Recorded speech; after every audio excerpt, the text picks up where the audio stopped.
Bestimmung 1.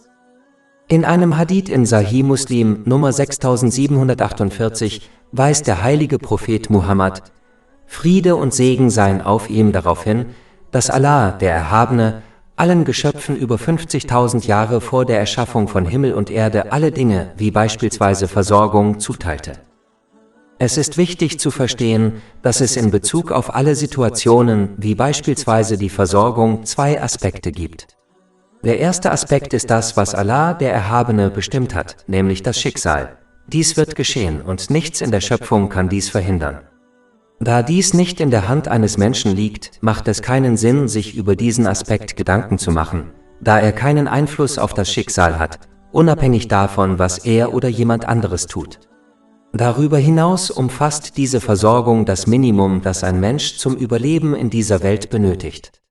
Das bedeutet, solange er lebt, wird ein Mensch weiterhin seine Versorgung erhalten, und nichts kann ihn davon abhalten, sie zu erhalten und zu nutzen, nicht einmal er selbst. Der zweite Aspekt sind die eigenen Bemühungen. Über diesen Aspekt hat eine Person die volle Kontrolle und sollte sich daher auf diesen Aspekt konzentrieren, indem sie die ihr zur Verfügung gestellten Mittel wie ihre körperliche Kraft nutzt, um Allah, dem Erhabenen, zu gehorchen, indem sie seine Gebote befolgt, seine Verbote missachtet und dem Schicksal mit Geduld entgegentritt, über das sie gemäß den Überlieferungen des heiligen Propheten Muhammad, Friede und Segen seien auf ihm, keine Kontrolle hat.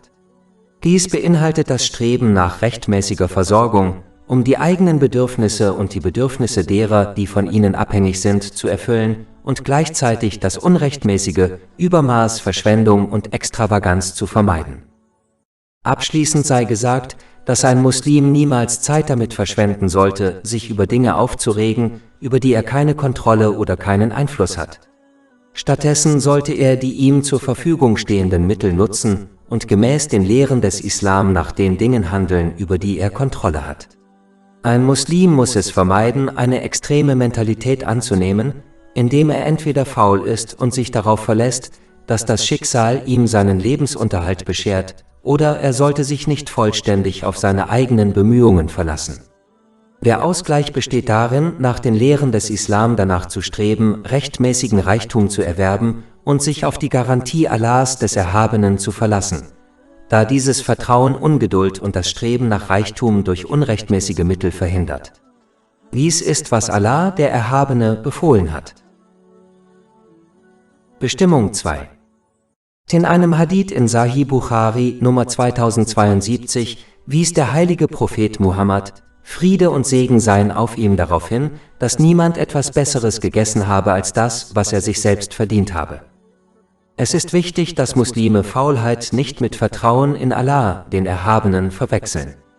Leider wenden sich viele Muslime von einer legalen Beschäftigung ab, beziehen Sozialleistungen und bevölkern die Moscheen, wobei sie behaupten, auf Allah, den Erhabenen, zu vertrauen, dass er für sie sorgt. Dies ist überhaupt kein Vertrauen in Allah, den Erhabenen. Es ist lediglich Faulheit, die den Lehren des Islam widerspricht. Wahres Vertrauen in Allah, den Erhabenen, in Bezug auf den Erwerb von Reichtum besteht darin, die Mittel zu nutzen, die Allah, der Erhabene, einer Person zur Verfügung gestellt hat, wie etwa ihre körperliche Stärke, um gemäß den Lehren des Islam rechtmäßigen Reichtum zu erlangen, und dann darauf zu vertrauen, dass Allah, der Erhabene, ihnen durch diese Mittel rechtmäßigen Reichtum zur Verfügung stellt. Das Ziel des Vertrauens in Allah, den Erhabenen, besteht nicht darin, jemanden dazu zu bringen, die Mittel, die er geschaffen hat, nicht mehr zu nutzen, da dies sie nutzlos machen würde, und Allah, der Erhabene, erschafft keine nutzlosen Dinge. Der Zweck des Vertrauens in Allah, den Erhabenen, besteht darin, zu verhindern, dass man auf zweifelhafte oder ungesetzliche Weise Reichtum erlangt, da ein Muslim fest daran glauben sollte, dass seine Versorgung, zu der auch Reichtum gehört, ihm über 50.000 Jahre vor der Erschaffung von Himmel und Erde zugeteilt wurde. Dies wird in einem Hadith in Sahih Muslim Nummer 6748 bestätigt. Diese Zuteilung kann sich unter keinen Umständen ändern.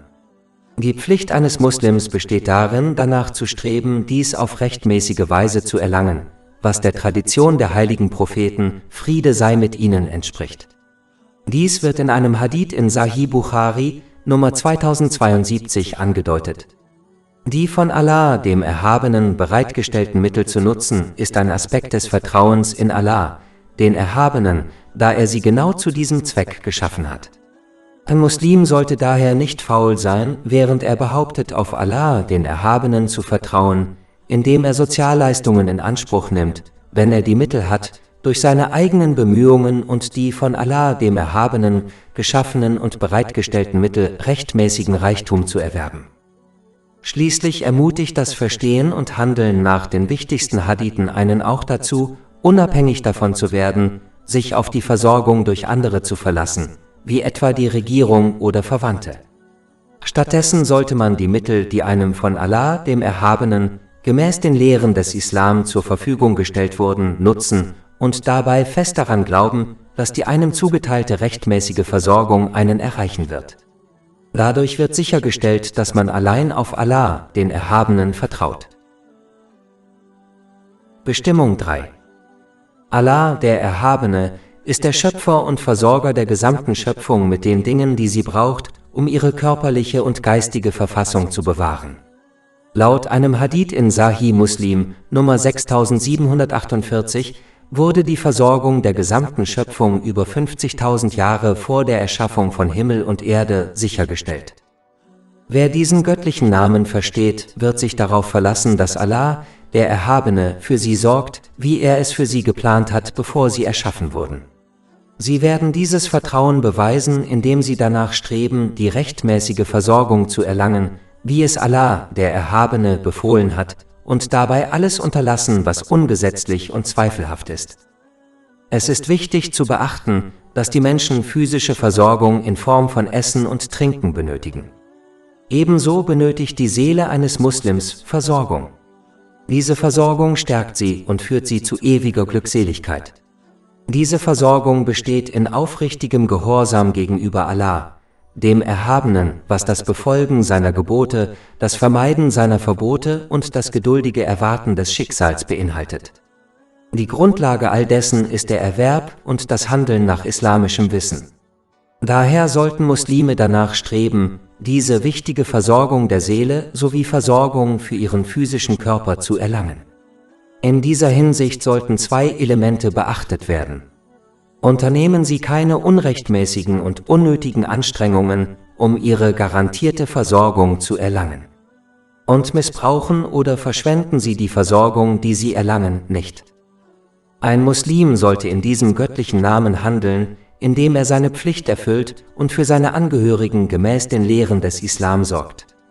Dazu gehört, ihnen durch Bildung sowohl körperlich als auch geistig zu helfen.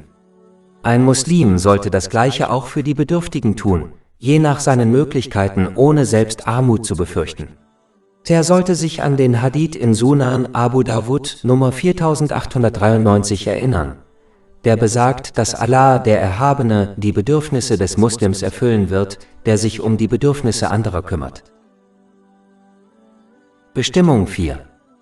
Allah, der Erhabene, ist derjenige, der unendlich großzügig ist und ohne Gegenleistung oder äußere Gründe Gunst und Segen gewährt. Er gibt großzügig, ohne dass man ihn darum bittet. Der Muslim, der diesen göttlichen Namen versteht, wird immer nach Gaben und Segnungen von Allah, dem Erhabenen, streben, da er weiß, dass der Geber es liebt, gefragt zu werden. Dies wird in einem Hadith bestätigt, der in Jami at-Tirmidhi Nummer 3571 zu finden ist. Aber es ist wichtig zu beachten, dass derjenige, der nach Gaben vom Geber sucht, wissen sollte, dass diese nicht durch seinen Ungehorsam erlangt werden. Alle weltlichen Segnungen, die durch den Ungehorsam gegenüber Allah, dem Erhabenen, erlangt werden, werden für ihren Besitzer in beiden Welten nur zu einer Belastung. Ein Muslim sollte stattdessen danach streben, nützliche Segnungen vom Geber zu erlangen, indem er seine Gebote erfüllt, seine Verbote ignoriert und dem Schicksal mit Geduld entgegentritt. Wenn ein Muslim wirklich versteht, dass alle Segnungen vom Geber gegeben wurden, wird er ihm wahre Dankbarkeit zeigen. Dies geschieht, wenn man alle Segnungen, die man besitzt, gemäß dem Wohlwollen Allahs, des Erhabenen, nutzt. Dies führt zu einer Zunahme der Segnungen. Kapitel 14 Ibrahim, Vers 7. Und gedenke, als dein Herr verkündete: Wenn ihr dankbar seid, werde ich eure Gunst gewiss vermehren. Ein Muslim sollte gemäß diesem göttlichen Namen handeln, indem er die Segnungen, die er erhalten hat, an andere weitergibt, um Allah, den Erhabenen, zu gefallen. Wer anderen gibt, dem wird mehr gegeben, als er sich je hätte vorstellen können. Kapitel 2 Al-Baqarah, Vers 245. Wer ist es, der Allah ein großes Darlehen geben würde, damit er es ihm um ein Vielfaches vervielfacht?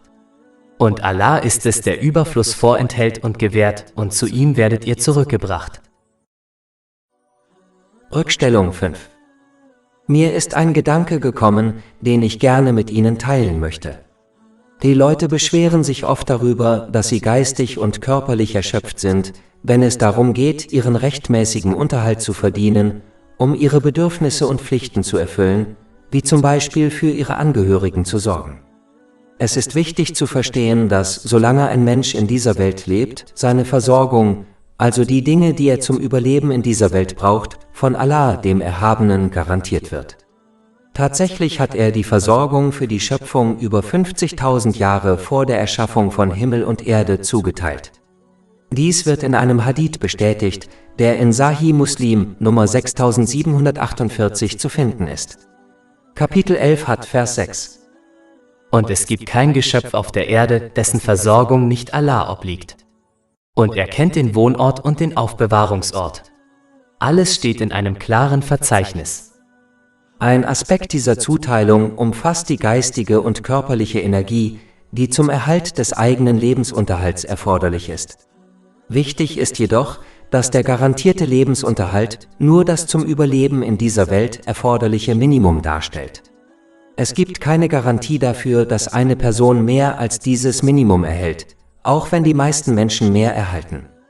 Dies bedeutet, dass, obwohl allen Menschen die geistige und körperliche Energie zur Verfügung gestellt wurde, um den zum Überleben in dieser Welt erforderlichen Mindestlebensunterhalt zu erhalten, nicht alle mit mehr als diesem Mindestlebensunterhalt ausgestattet wurden. Das bedeutet, dass einigen Menschen mehr als das Minimum zur Verfügung gestellt wurde und ihnen daher auch die geistige und körperliche Energie zur Verfügung gestellt wurde, die erforderlich ist, um dieses Mindestlebensunterhalt zu erhalten, während dies bei anderen nicht der Fall war. Wenn Menschen also danach streben, mehr als ihre Mindestanforderungen zu erhalten, die ihnen nicht zugeteilt wurden, führt dies nur dazu, dass sie geistig und körperlich die Nase voll haben, da ihnen nicht die zusätzliche geistige und körperliche Energie zur Verfügung gestellt wurde, die erforderlich ist, um mehr Lebensunterhalt zu erhalten. Wer hingegen danach strebt, seine Notwendigkeiten ohne Verschwendung, Extravaganz und Übermaß zu erhalten, wird niemals geistig oder körperlich die Nase voll haben, da ihm dieses Maß an geistiger und körperlicher Energie garantiert wurde. Zusammenfassend lässt sich sagen, wenn man geistige und körperliche Erschöpfung im Zusammenhang mit der Beschaffung des Lebensunterhalts vermeiden möchte, sollte man danach streben, nur das Nötigste zu beschaffen und zu verwenden und seinen Angehörigen beibringen, dasselbe zu tun. Alles Lob gebührt Allah, dem Herrn der Welten, und Friede und Segen seien auf seinem letzten Gesandten Muhammad, seiner edlen Familie und seinen Gefährten.